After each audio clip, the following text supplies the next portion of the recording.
there's a list, and this came from CBS. CBS Sports ranked the NFL head coaches, and here's their top 10 in order, okay? Number 1, Andy Reid. Number 2, Bill Belichick. Number 3, John Harbaugh. Number 4, Sean Payton. Number 5, Sean McDermott. Number 6, Sean McVay. If your name is Sean, you have a leg up in this list. Number 7, Pete Carroll. Number 8, Bruce Arians. Number 9, Matt LaFleur. Oh, my God. Number 10, Mike Tomlin. Okay, so they're saying Kyle Shanahan, not a top 10 head coach. Very interesting. I felt like people were calling him a top 10 head coach the last few years. And are people getting skeptical with Kyle all of a sudden? Anyway, that's a side topic. Do you think he's a top 10 head coach? No, I think this list is really good. The only one that I would look at is maybe Matt LaFleur at number 9, but it makes sense to have Matt LaFleur at number 9 over wins. Yeah, because he's been to the NFC Championship game 2 years in a row. True. Kyle Shanahan hasn't had back-to-back winning seasons for whatever reason. He hasn't done it. So that's why he's off the list. Because all these guys that are on here are guys that are winning on a regular basis. You know, you can look and you can say Sean McVay, and you can give whatever reason you want about McVay. Heck, Tomlin, back in 2 years ago when they didn't have their quarterback, they didn't fold and fall apart. They were 8-8. They were fighting for the playoffs in the last week of the season with Duck Hodges. Yeah, and he's got a couple of Super Bowl wins under his belt, and yeah, I don't see anybody on this list that I would take, and I can make a really strong argument to put Kyle Shanahan in above them. It was interesting to see the respect that Sean McDermott has nationwide. I don't argue with it. Look what he's done. Has it been 4 years or 3 years over? He's done a terrific job at Buffalo.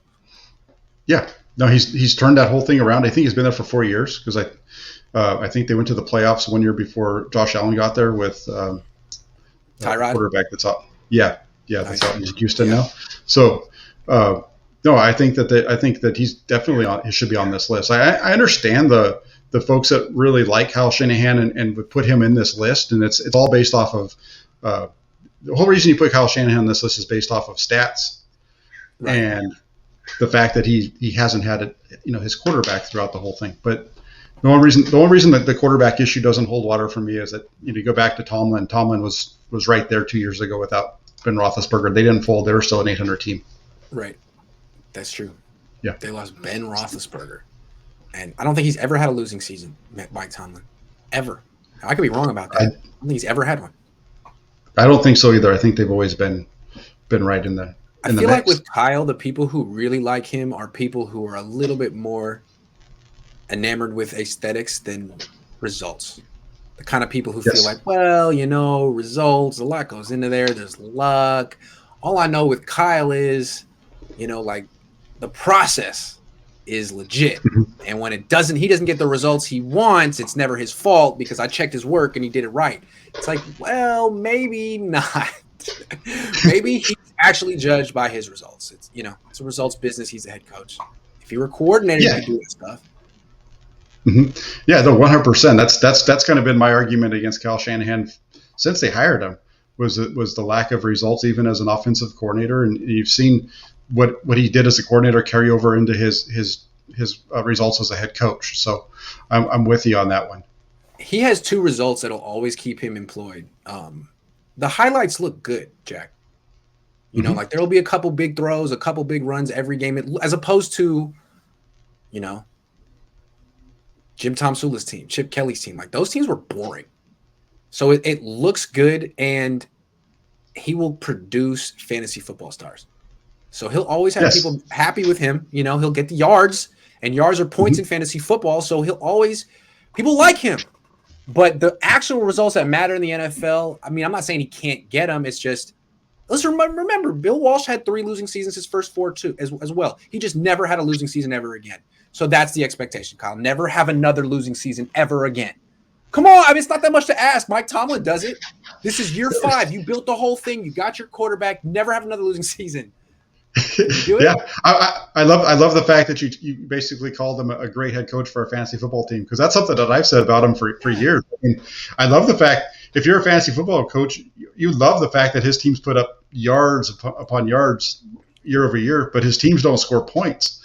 very I often. mean, So Debo Samuel was a fortunately, great fantasy football player. George Kittle's a great fantasy football player. You know, you get a little upset with the running back committee. That's never anyone's friend. But I mean, Ayuk, Debo, and Kittle are going to win people a lot of money in fantasy football. yes, So, yeah. yeah, And so will Trey Lance. yeah, he will. He Yeah, sure will. absolutely. Yeah, my voice went up an octave on that. That's how you know I was serious. Zia said only 2 quarterbacks have ever lost their first Super Bowl and then won after. Bob Greasy and John Elway. Start Trey. Yeah. Almost same odds of winning. Hey, Jack said that earlier. You're right. Good call. Mhm. Thanks for the donation. Yeah, no, it's 100% accurate. You just go ahead and throw him out there because you know that I don't think he's going to fold. I think that Shanahan has the ability to put him in positions to where he's going to be able to succeed. They have the players around him to run this, easy screen game, play action game, and make really easy throws. Look at what Garoppolo does. I mean, shoot, it's not hard. I mean, it's hard, but yeah, it's not something. It's not something that Trey Lance. Right, exactly. It's not something that Trey Lance shouldn't be able to handle, and I think that's part of why you're seeing him climb up the ladder so quickly with the players. Kyle's always coaching Super Bowl losers, man. He had Rex Grossman, Donovan McNabb, Jimmy, Matt Ryan. He's got to get a winner, man. And the thing about Trey Lance, people forget, I don't think he ever lost a game in college. I don't think he's lost a game in like 4 years. So that's good. At least he's proven that he has what it takes to be a winner at the levels he's played. And I always like that. That's a good thing. So, see. Yeah. It's always a good thing when you got a quarterback that wins. Yeah, it's generally what you want. Generally. Jack, thanks a lot for helping me arrive at that very deep thought at the end of this show. I really appreciate it. This was a good show. Yeah, thank you. It's fun. It was a good time. Hey, every day between June 15th and July 25th that we can make it through with the show, I feel blessed because it's slim pickings out here these days, man. This is the dead period of the year. And this is what separates the true bloggers from the Johnny-come-latelys. We've been doing this a long time. We know how to navigate a dead period, and we just did it. So take notes, kids.